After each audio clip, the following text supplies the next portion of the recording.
우리가 하나님 말씀을 쭉 읽어 내려가는 가운데 요즘에 사도행전을 읽고 있습니다. 오늘은 이 말씀 18장에 나오는 말씀을 통해서 은혜를 받도록 하겠습니다. 오늘 이 대목은 사도 바울과 그의 동역자였던 실라가 전도 여행을 다니는 중에 고린도에 도착한 대목을 보여주고 있습니다. 이때가 아마 대략 주후 50년경쯤일 것으로 그렇게 추정을 하고 있습니다. 아테네를 떠나서 고린도에 도착할 무렵에 사도 바울의 마음은 상당히 무거웠던 것으로 보입니다. 왜냐하면 아테네에서는 기대만큼의 성과를 거두지 못했다고 생각이 되었기 때문입니다. 사도 바울이 가는 데마다 교회들이 세워졌는데 이 아테네에서는 교회가 세워졌다는 기록이 없습니다. 어쨌든 그가 여러 가지 불편한 마음을 가지고 이제 고린도에 도착했기 때문에 그의 다짐과 각오가 다른 곳과는 달랐을 것입니다. 이 거대한 도시에 반드시 하나님의 역사가 나타나 주시옵소서, 이런 기원과 함께 고린도에 왔을 것입니다. 그런데 여러분, 성령님께서 그의 기도를 들으셨습니다. 그리고 그를 통해서 강력하게 역사를 시작하셨습니다. 그 증거가 무엇이냐 하면 그가 하나님의 말씀에 붙잡혔다 하는 것입니다. 여러분, 오늘 읽은 말씀 5절로 다시 돌아가 보시면 실라와 디모데가 마게도냐로부터 내려오매 바울이 하나님의 말씀에 붙잡혀, 이렇게 되어 있죠. 강력한 하나님의 말씀이 그의 가슴 속에 가득 차게 됐습니다. 가슴이 뜨거워졌습니다. 말씀을 전하지 않고는 견딜 수 없게 된 것입니다. 그래서 그는 뜨거운 가슴을 가지고 아덴에서의 여러 가지 불편했던 마음 따위는 다 날려버리고 힘있게 하나님의 말씀을 전하게 됩니다. 그러면 바울 사도가 전한 하나님의 말씀의 주제가 도대체 무엇일까요? 5절을 우리 소리내서 다 같이 한번 읽어보시겠습니다. 실라와 디모데가 마게도냐로부터 내려오매 바울이 하나님의 말씀에 붙잡혀 유대인들에게 예수는 그리스도라 밝히 증언하니. 아멘. 다른 복잡한 걸 얘기한 게 아닙니다. 너무나 간단하고 명백한 진리를 선포했는데 예수는 그리스도이시다. 이게 바로 바울이 전한 주제입니다. 여러분, 일찍부터 사도 바울은 이 주제로 선포하기를 좋아했습니다. 잘 아시는 것처럼 그는 예수 믿는 사람들을 잡아들이던 핍박자였었지요. 사도행전 9장에 보면 그가 다메섹에 예수 믿는 사람들을 잡아오기 위해서 대제사장으로부터 공문을 받아서 갔던 일이 있습니다. 다메섹에 거의 가까이 갈 무렵에 우리 주님의 밝은 빛이 그에게 비추었는데 그는 눈이 멀게 됐고 나가 떨어졌습니다. 그리고 더듬거리면서 사람들의 손에 끌려서 다메섹에 들어가게 됩니다. 거기 며칠 지난 동안에 아나니아라고 하는 분이 와서 그의 눈을 만지며 그에게 안수하여 다시 비늘 같은 것이 떨어지며 눈을 뜨게 됐습니다. 그런데 그의 육신의 눈만 뜨게 된 것이 아니라 그 순간 영의 눈도 그가 뜨게 됐습니다. 그동안 자신이 그렇게 핍박했던 예수님, 그분이 자신의 유일한 구원자라고 하는 사실을 그가 깨닫게 된 것입니다. 여러분, 이 사실을 깨달은 이후에 그는 망설이지 않았습니다. 바로 뛰쳐나가서 다메섹에 살고 있는 주민들에게 이 사실을 증거하게 됐는데, 이에 대해서 사도행전 9장 22절에 보면 이런 기록이 나와 있습니다. 사울은, 그때 아직 바울이기 전이죠. 사울은 힘을 더 얻어 예수를 그리스도라 증언하여 다메섹에 사는 유대인들을 당혹하게 하니라. 예수님이 그리스도이십니다. 메시아이십니다. 이렇게 선포했다는 것입니다. 여러분, 다시 오늘 본문으로 돌아와 보면 하나님의 말씀에 붙들리게 되니까 예수님을 그리스도라고 전하게 됐습니다. 여러분, 누구나 오늘날도 하나님의 말씀에 바르게 붙잡힌 사람은 예수님을 그리스도라고 전하게 되는 줄로 믿습니다. 그런데 예수님이 그리스도라고 전하는 게 아니고 어떤 이상한 교주, 어떤 사람이 구원자라고 전하는 사람들은 하나님의 말씀에 붙잡힌 사람들이 아닌 것입니다. 하나님의 말씀에 제대로 붙잡힌 사람은 반드시 예수님께 붙잡히게 돼 있습니다. 왜냐하면 예수님이 곧 하나님의 말씀이시기 때문에 그렇습니다. 요한복음 1장 1절 태초에 말씀이 계시니라 라고 할 때 그 말씀이 예수님이라는 거 여러분 잘 아시죠? 이 성경 속에 가득한 창세기 1장부터 마지막 요한계시록 끝까지 이 하나님의 말씀의 주제가 바로 예수 그리스도이십니다. 사도 바울은 하나님의 말씀에 붙들렸고 예수님은 그리스도이시다 이렇게 전하게 됐다는 것이죠. 여러분, 예수 그리스도, 이게 지금 우린 달라붙어서 예수라는 말과 그리스도라는 말을 하나로 연결해서 지금 쓰고 있지만 사실은 이것은 하나의 문장입니다. 예수님이 그리스도이시다라고 하는 문장을 붙여서 그냥 예수 그리스도 이렇게 된 것입니다. 여러분, 이 문장은 인류가 지금까지 사용하고 고백한 모든 문장들 중에서 가장 능력 있는 문장인 줄로 믿습니다. 예수가 곧 그리스도이시다. 그러면 이 문장 속에 어떤 고백이 담겨 있습니까? 우리가 믿는 모든 기독교 신앙 여러 가지 많은데 그것을 간추렸을 때 맨 마지막에 남는 알맹이, 그게 바로 예수님은 그리스도이시다라고 하는 고백입니다. 여러분, 이것은 우리 신앙의 전부일 뿐만 아니라 우리들의 삶의 모든 것인 줄로 믿습니다. 바울 사도에게도 예수 그리스도 이거 빼면 남는 게 아무것도 없었습니다. 그는 생각해 봤습니다. 내가 왜 아덴에서는 기대했던 만큼 성과를 거두지 못했을까? 그 이유는 분명했습니다. 예수님이 그리스도이시다라고 하는 것을 좀 더 강력하게 전했어야 되는데 그렇지 못했다는 겁니다. 여러분, 사도행전 17장에 보면 바울 사도가 아덴에서 전도하는 대목이 나오는데요, 물론 예수님도 부활도 안전한 것은 아닙니다. 그러나 거기 17장 22절에서 31절까지 바울 사도가 아덴에서 하셨던 메시지가 쭉 나와 있는데 놀랍게도 22절에서 31절까지 단 한 번도 예수님의 이름이 거론되지 않고 있습니다. 그냥 일반적인 얘기를 했습니다. 천지 창조에 대해서, 여러 신들에 대해서, 그 신들 중에 여호와 하나님이 진짜 신이라고 하는 아주 중요한 주제들을 말하기는 했지만은 예수님이 그리스도이시다, 이 복음의 엑기스를 다른 도시에서만큼 강력하게 말하지는 못했다는 것을 알 수 있습니다. 아, 그렇구나. 내가 비록 철학자들과 맞서서 이런저런 내 지식을 동원해서 많은 얘기를 했지만, 비록 그것들도 다 중요한 주제이긴 하지만 예수님이 그리스도이시다라고 하는 것보다 더 중요할 수는 없구나.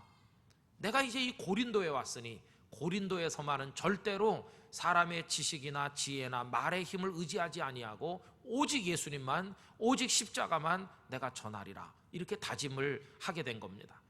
여러분, 그의 다짐을 잘 보여주는 말씀이 고린도전서 2장 1절과 2절인데요 한번 제가 읽어보지요. 형제들아, 내가 너희에게 나아가 하나님의 증거를 전할 때에 말과 지혜의 아름다운 것으로 아니하였다.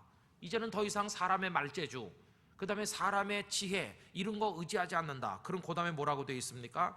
내가 너희 중에서 예수 그리스도와 그가 십자가에 못 박히신 것 외에는 아무것도 알지 아니하기로 작정하였습니다. 오직 예수님만 전하기로 했다. 예수님만이 우리의 구원자임을 내가 선포하고 그분의 그 십자가 복음만을 내가 얘기하기로 했다.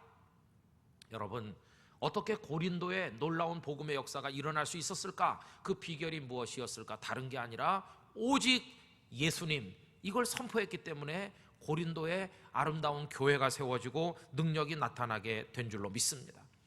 저는 오늘 2부 예배 나오신 우리 교우님들의 가슴 속에도 오직 예수님의 정신으로 충만케 되시기를 진심으로 기원하는 것입니다. 오직 우리 주님이, 우리 예수님만이 우리의 메시아요 그리스도이신 줄로 믿습니다. 여러분, 우리를 그리스도인이라고 하는데 그리스도인이라고 하는 말의 뜻이 뭘까요? 예수님을 그리스도로 믿는 사람들을 말하는 것입니다. 이 그리스도라는 말과 메시아라는 말이 똑같은 말이죠. 단지 그리스도라는 단어는 헬라어로 말하는 거고 메시아라는 건 히브리어로 말하는 차이만 있을 뿐 똑같은 뜻입니다. 기름 부음 받은 분이라는 뜻인데 우리의 구원자라 하는 뜻입니다. 그리스도인이 누군가? 예수 그분이 나의 구주, 나의 그리스도이심을 믿는 사람. 여러분, 이건 쉬운 건 아니었습니다. 생각해 보세요. 어느 날 예수님이 등장하셨는데 어디 출신이래? 나사렛 시골뜨기 출신이래. 직업이 뭐래? 아버지도 목수였고 뭐 자기도 목수라나. 남루하게 입으시고 어디 볼 게 없고 대단해 보이지도 않았습니다. 그러니 어찌 그 예수님을 보는 사람들이 저분이 나를 구원할 거라고 하는 생각을 할 수가 있겠습니까? 그러니까 예수님을 메시아로 그리스도로 믿는 것은 결코 쉬운 일은 아니었습니다. 그러나 베드로를 비롯한 초대교회 성도들, 예수님의 사람들 모두 다 그런 와중에서도 성령의 역사하심 가운데 예수님이야말로 나의 그리스도이십니다, 이렇게 고백했고 증거했던 사람들이라는 것을 알 수가 있다는 것입니다. 여러분, 오늘 우리가 이 자리에 모인 것이 무엇 때문입니까? 예수님을 그리스도로 믿기 때문에 이 자리에 나온 줄로 믿습니다.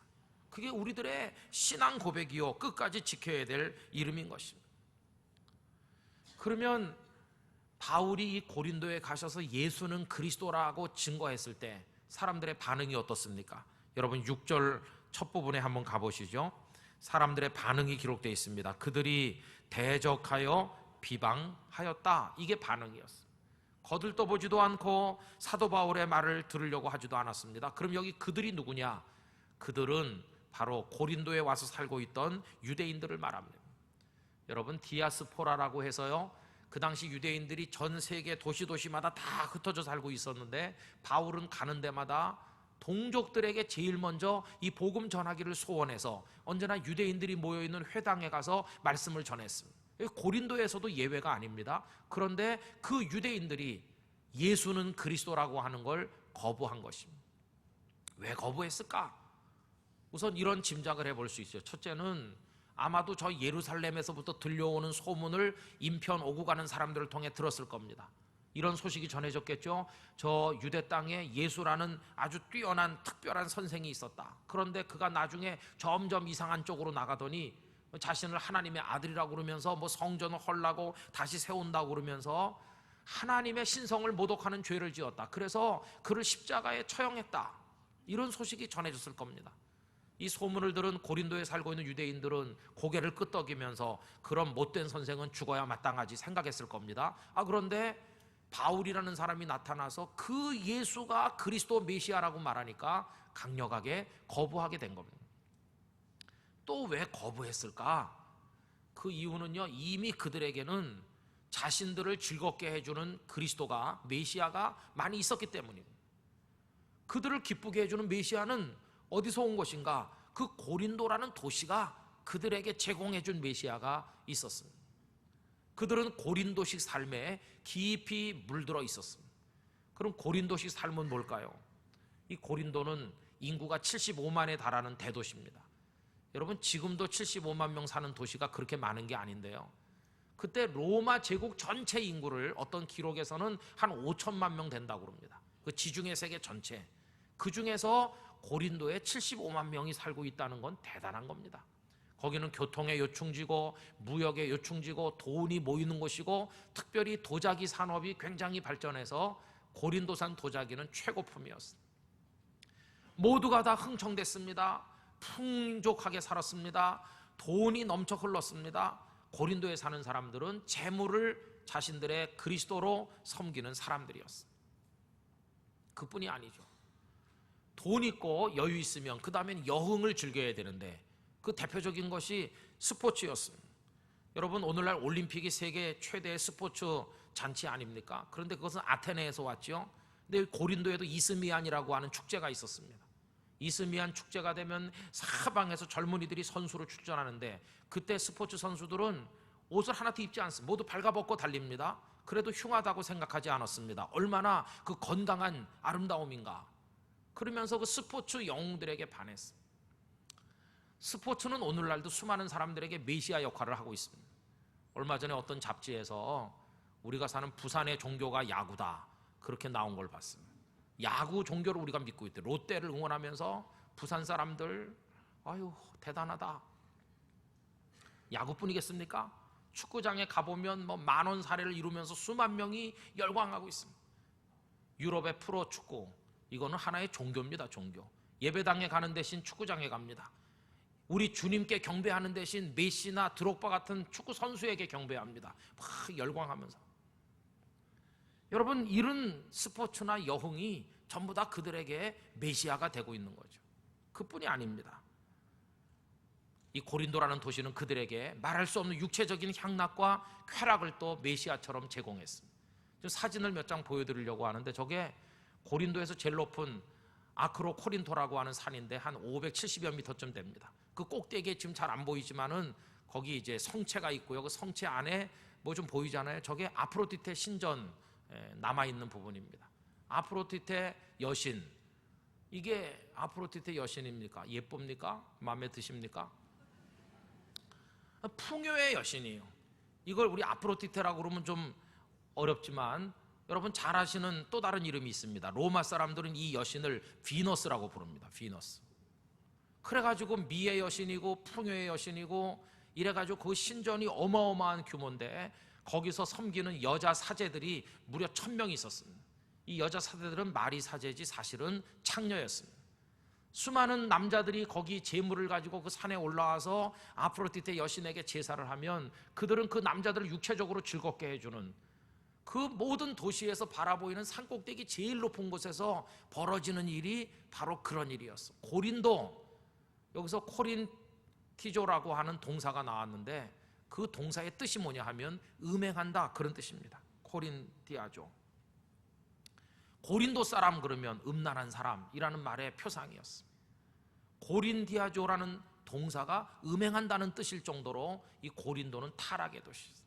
사람들은 풍요 속에 스포츠 영을 즐기고 오락을 즐기고 마지막에는 육체적 쾌락을 즐기면서 메시아 필요 없어, 우리에겐 이미 우리의 구주가 많다, 이런 식으로 살아갔던 것을 알 수 있습니다. 여러분, 그런데 그 도시에 한 사람 한 사람 그리스도인이 생기게 된 것입니다. 그리스도인들이 누구라고 그랬습니까? 그 모든 것들이 잘못된 것임을 깨닫고 날 구원하실 메시아는 오직 예수 한 분밖에 없습니다, 이렇게 고백하는 사람, 그들이 바로 그리스도인이라 하는 것입니다. 여러분, 세상 사람들은 우리를 좀 깔보는 어조로 뭐라고 부르냐면 예수쟁이라고 불러요. 그러나 하나도 틀린 게 없어요. 이 쟁이라는 것은 그걸로 먹고 사는 사람, 그것 때문에 사는 사람, 그거 없이는 못 사는 사람, 이걸 쟁이라고 그러는데 우리는 예수쟁이인 줄로 믿습니다. 예수님 없이는 못 사는 사람, 예수님 때문에 사는 사람, 예수님의 말씀이라면 뭐든지 순종할 준비가 돼 있는 사람, 예수님만이 구세주인 줄 믿고 사는 사람, 예수님 이외에는 그 어떤 존재도 믿지도 않고 의지하지도 않기로 작정한 사람, 예수님 한 분으로 만족할 수 있는 사람, 그게 예수쟁이고 우리 땅끝교회 성도들이 다 그런 예수쟁이들이 돼야 될 줄로 믿습니다. 그분을 위해서라면 모든 걸 할 수 있는 준비가 되어 있는 사람. 여러분, 그래서 사도 바울이 가서 예수는 그리스도라고 전했더니 사람들이 거절한 것이, 그럼 거절하는 사람에게 어떤 결과가 나타날까요? 여러분 6절로 다시 가서 보실까요? 그들이 대적하여 비방하거늘 고담에 보면 바울이 옷을 털면서 이르되 너희 피가 너희 머리로 돌아갈 것이요 나는 깨끗하니라. 분명히 바울은 전했습니다. 그런데 그들이 믿지 않았습니다. 나중에 그들이 천국문에서 쫓겨나 지옥에 떨어져도 나 바울은 책임 없다, 분명히 나는 전했으니까 거절한 당신들의 책임이다. 여러분, 예수님을 그리스도로 믿는 자 구원의 나라에 들어가게 될 것입니다. 그러나 예수님을 그리스도로 믿기를 거부하는 사람 멸망의 나락으로 떨어지게 될 것입니다. 믿지 않는 자에게 주어지는 결과는 그겁니다. 두 번째, 또 어떤 결과가 왔을까요? 그 구원과 축복이 떠나갑니다. 6절 후반부부터 7절까지 읽어보면 이렇죠. 이후에는 이방인에게로 가리라 하고 거기서 옮겨 하나님을 경외하는 디도 유스도라 하는 사람의 집에 들어가니 그 집은 회당 옆이라. 할렐루야. 여러분, 옮기는 거예요. 바울 사도가 그 회당을 떠나는 그 순간 그 유대인들이 모여있던 회당에 더 이상 구원도 없고 더 이상 축복도 없어요. 옮겨가는 것이 어디로? 예수님을 그리스도로 믿는 사람이 있는 곳으로, 예수님을 사모하는 자들이 모인 곳으로 옮겨가게 되어 있다 하는 것입니다. 회당은 여전히 있고 유대인들은 매일같이 모이겠지만 거긴 구원도 없고 더 이상 축복도 없는 곳이 되고 말았다고 하는 얘기입니다. 여러분, 거부하면 구원이 떠납니다. 축복이 옮겨가게 돼 있어요. 하나님의 신령한 복은 어느 개인, 어느 가정, 어느 교회 한번 내렸다고 끝까지 거기 있는 게 아니라 그 믿음을 버리면 다시 옮겨가게 돼 있어요. 사모하는 이들이 있는 곳으로. 여러분, 이거 역사적으로도 증명이 되고 있잖아요. 맨 처음에 예수님의 복음이 전해진 곳은 오늘날 유럽이라고 부르는 곳입니다. 바울이 저 로마까지 들어갔고 베드로도 로마로 그 유럽으로 복음이 먼저 전해졌어요. 그 이후로 유럽은 전 세계에서 가장 앞선 기독교 선진국들이 됐습니다. 경제가 발전하고 부강했습니다. 유럽의 여러 나라들이 전 세계로 진출했습니다. 땅을 개척을 했습니다. 영국은 대영제국이라고 하면서 해가 지지 않는 나라라고 불릴 정도로 부강하고 번성했습니다. 그러나 지금의 유럽, 이미 그들은 하나님을 버린 지가 오래고 예배당에 안 온 지가 오래입니다. 유럽의 교회들은 다 텅텅 비어 있습니다. 유럽은 그러면서 희망을 잃어버리고 있습니다. 오늘날의 유럽은 아무 희망이 없습니다. 이미 거의 바닷속에 빠져 들어간 지는 태양과 같습니다. 유럽발 경제 위기 때문에 전 세계가 지금 몸살을 앓고 있습니다. 우리가 그렇게 부러워하던 선진국 유럽이 아닙니다. 형편없어졌습니다. 그뿐입니까? 대서양을 건너 유럽에서부터 미국으로 복음이 전해졌습니다. 미국을 세운 청교도들과 후손들은 철저히 예수님은 그리스도라고 믿고 신앙의 자유를 찾아 거기까지 가서 하나님 의지했습니다. 그랬더니 하나님이 그 신대륙 미국 땅에 복을 주셔서 미국이 초인류 강대국이 돼서 전 세계 위에 군림했습니다. 그러나 지금의 미국, 지는 태양처럼 돼 있습니다. 정말 미국에 앞으로 희망이 있을까 고개를 갸우뚱하는 사람이 많습니다. 무엇과 더불어 그게 병행되고 있나요? 미국 교회에 큰 위기를 맞이하고 있습니다. 미국 사람들도 그 풍요 속에 쾌락을 즐기며 여흥을 즐기며 하나님을 떠나기 시작했습니다. 미국이 예전 같지 않아요. 이제는 미국이 예전 같은 영향력이 없어요. 서산에 지는 태양 신세로 미국이 여러 가지 면에서 위축돼 가는 것을 우리는 보고 있지 않습니까? 그런데 여러분, 놀랍게도 그 유럽과 미국을 통해 선교사들을 받아들이고 복음을 받았던 100년, 150년 전에 전 세계에서 가장 못 살고 가장 가난하던 아시아와 아프리카, 저 중남미의 정말 형편없던 후진국들, 그들은 지금 복음의 꽃을 피우고 있습니다. 저 남미에 복음이 퍼져가고 있고 아시아의 여러 나라에 복음이 불붙기 시작했습니다. 그러자 놀랍게도 저 남미의 여러 나라들이, 아시아의 여러 나라들이 세계의 경제를 움직이는 중심축으로 지금 부상하고 있습니다. 저는 중국을 생각하면서 많은 걸 하나님 앞에 물을 때가 있습니다. 중국에 왜 저런 경제 부흥을 주십니까? 중국에 여러 가지 제약이 많이 있지만 예수님을 그리스도라고 믿는 사람이 적어도 1억 명 이상 존재한다는 여러 가지 보고가 있습니다.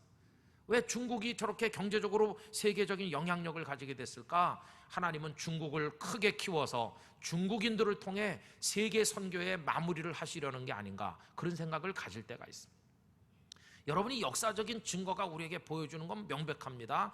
예수님을 그리스도로 고백하는 거기 구원도 임하고 축복도 임하는 것입니다. 그러나 그 믿음 버리면 임했던 축복도 옮겨가고 임했던 구원도 떠나간다는 것을 보여주고 있습니다. 주님은 촛대를 놓으실 뿐만 아니라 옮기기도 하는 분이라는 걸 잊으면 안 됩니다. 여러분, 에베소 교회를 향해 주시는 말씀, 요한계시록 2장 5절, 그러므로 어디서 떨어졌는지를 생각하고 회개하여 처음 행위를 가지라. 만일 그리하지 아니하고 회개하지 아니하면 내가 네게 가서 내 촛대를 그 자리에서 옮기리라. 이렇게 경고하셨습니다. 여러분, 한때 잘 믿었던 거 소용없습니다. 늘 드리는 말씀이지만 신앙은 언제나 현재가 중요한 줄로 믿습니다. 유대인들이 하나님이 택한 백성이긴 했지만 예수님은 그리스도시라고 하는 이 말씀을 거절하자 바울은 거길 떠났고, 바울이 떠나자 구원도 떠나고 축복도 떠나가게 된 것입니다. 누구에게로? 예수님을 그리스도로 영접하는 이방인들에게로 옮겨가게 되었다고 하는 것입니다. 성도 여러분, 여러분들 개인과 가정과 이 땅끝 교회에 임한 구원과 거룩한 축복이 절대로 옮겨지는 일이 없게 되기를 기원합니다. 그걸 위해서 말씀에 순종하시기 바랍니다. 끝까지 예수님을 여러분들의 유일한 그리스도로 믿고 의지하며 살아가게 되시기를 바라는 것입니다. 그리고 우리 주님은 바울을 격려하셨습니다. 너 아덴에서도 힘들었지? 여기 고린도에서도 유대인들은 너를 거절하지? 도시는 크고 너를 도울 사람 별로 없고 힘들지. 내가 너를 격려한다. 그래서 9절과 10절에 놀라운 말씀을 주십니다. 여러분, 다 같이 한번 소리내서 읽어보겠습니다. 밤에 주께서 환상 가운데 바울에게 말씀하시되 두려워하지 말며 침묵하지 말고 말하라. 내가 너와 함께 있음에 어떤 사람도 너를 대적하여 해롭게 할 자가 없을 것이니 이는 이 성중에 내 백성이 많음이라 하시더라. 할렐루야. 우리 주님은요, 당신의 종이 어려워하고 힘들어하는 걸 구경만 하시는 분이 아니십니다. 결정적일 때 나타나서 힘을 주시고 일어서게 하시고 용기를 가지게 해주시는 분이 우리 주님이십니다. 그 주님의 격려와 위로가 우리들에게도 임하기를 진심으로 기원합니다. 땅끝 교회 성도들 힘내라. 힘내서 일어나서 말씀을 선포해라. 내가 너희들과 같이 있지 않느냐. 용기를 가지라고 말씀해 주실 것입니다. 바울은 큰 힘을 얻었습니다. 그리고 1년 6개월을 고린도에 더 머물면서 다른 어떤 지역보다 오래 머물면서 하나님의 말씀을 선포했습니다. 여러분, 주님은 바울에게 이 성이 지금 이렇게 어려운 것 같지만 여기 내 백성이 많다고 말씀했어요. 여러분, 이게 주님의 우리와는 다른 안목이십니다. 우리 사람은 환경을 보며 절망하지만 주님은 그 너머에 있는 축복을 바라보시는 분이십니다. 주님은 우리처럼 오늘을 보고 낭망하는 분이 아니라 내일을 보며 그 가능성을 바라보며 우리를 격려하시는 분이신 줄로 믿습니다. 어떤 목사님이 말하기를 이 부산이 바로 선교지다. 기독교인 7%, 8%밖에 없는 여기가 저 어떤 나라보다 더 열악한 선교지처럼 힘들다고 얘기한 적이 있습니다. 정말 그 말이 맞습니다. 그러나 여러분, 주님은 우리에게 말씀하시는 줄로 믿습니다. 고린도에 내 백성이 많다고 하시던 주님께서 이 부산에도 영도에도 택한 나의 백성이 많다고 말씀하시면서 우리로 하여금 두려워하지 말고 나가서 복음을 전하라고 격려하시는 줄로 믿습니다. 여러분, 성령에 충만하면 새로운 눈을, 안목을 가지게 됩니다. 우리도 주님처럼 보길 원합니다. 주님처럼 생각하길 원합니다. 주님처럼 현실을 보지 말고 그 뒤를 보며 우리와 함께 하시는 주님을 보며 우리의 오늘을 보지 말고 내일을 보면서 용기 100배에서 일어나 복음의 증인으로 승리하는 우리 모두가 되기를 간절히 기원하는 것입니다. 바울 사도는 1년 6개월 있다가 고린도를 떠났습니다. 그가 고린도를 떠난 것처럼 우리도 떠날 때가 반드시 올 것입니다. 멀리 이사를 가서 부산을 떠나든지 아니면 천국으로 우리를 부르심으로 떠나든지 우리도 떠날 때가 옵니다. 떠나는 그 시간이 언제 있는지 우리는 모르지만 그날이 올 때까지 우리가 외쳐 불러야 될 것이 무엇인가? 예수는 그리스도이시라고 하는 신앙 고백입니다. 우리가 널리 전파해야 될 메시지가 무엇인가? 예수님만이 그리스도이시라고 하는 바로 그 복음 메시지인 것입니다. 이걸 찬송하며 이걸 선포하며 이 축복을 누리며 하나님의 은혜 가운데 살다가 우리의 사명을 완수할 수 있기를 간절히 원하는 것입니다. 여러분, 예수님만이 여러분들의 주님이시요 여러분들의 그리스도이십니다. 이 사실이 여러분의 가슴에 사무치게 되시기를 주님의 이름으로 축원합니다. 다 같이 기도하겠습니다. 여러분, 간절한 마음으로 우리 하나님 앞에 기도하길 원합니다. 예수님 이외의 그 어떤 거짓 메시아도 따르지 않게 되기를 원합니다. 예수님만이 참 그리스도이십니다. 예수님만이 나의 구원자이십니다. 이것이 내 삶의 기폭제가 되고 축복이 되고 이걸 붙들고 승리하고 다른 이들에게 선포하게 해주시고 우리 땅끝 교회와 영도와 부산의 모든 이들에게 이 축복이 임하게 하여 주시옵소서. 다 같이 통성으로 기도하겠습니다. 할렐루야. 거룩하신 나의 하나님을 찬양합니다. 예수님이 우리의 그리스도이십니다. 이것이 가장 간단하지만 능력 있는 신앙 고백인 줄로 믿습니다. 우리 땅끝 교회 성도들이 신앙 고백을 가지고 선포하고 노래하고 외치게 하여 주시기를 원합니다. 예수님만이 우리의 그리스도이십니다. 아버지 하나님, 이것으로 승리하고 결코 구원과 축복의 촛대가 옮겨지는 일이 없도록 하나님 저희를 붙들어 주시옵소서. 믿습니다. 할렐루야. 거룩하신 아버지 하나님, 예수님만이 우리의 그리스도이심을 고백합니다. 예수님만이 우리의 그리스도이심을 선포하길 원합니다. 찬양하길 원합니다. 이 믿음 가지고 구원과 축복의 촛대 우리 교우들의 가정과 인생과 교회에 영원히 뿌리내리게 하여 주시옵소서. 이 촛대가 옮겨지는 비극이 결코 있지 않게 하여 주시옵소서. 저희로 인하여 내 백성 많다고 말씀하시는 주님의 음성 듣고 나가 복음의 증인으로 승리하게 하여 주시옵소서. 예수님의 이름으로 기도하옵나이다. 아멘.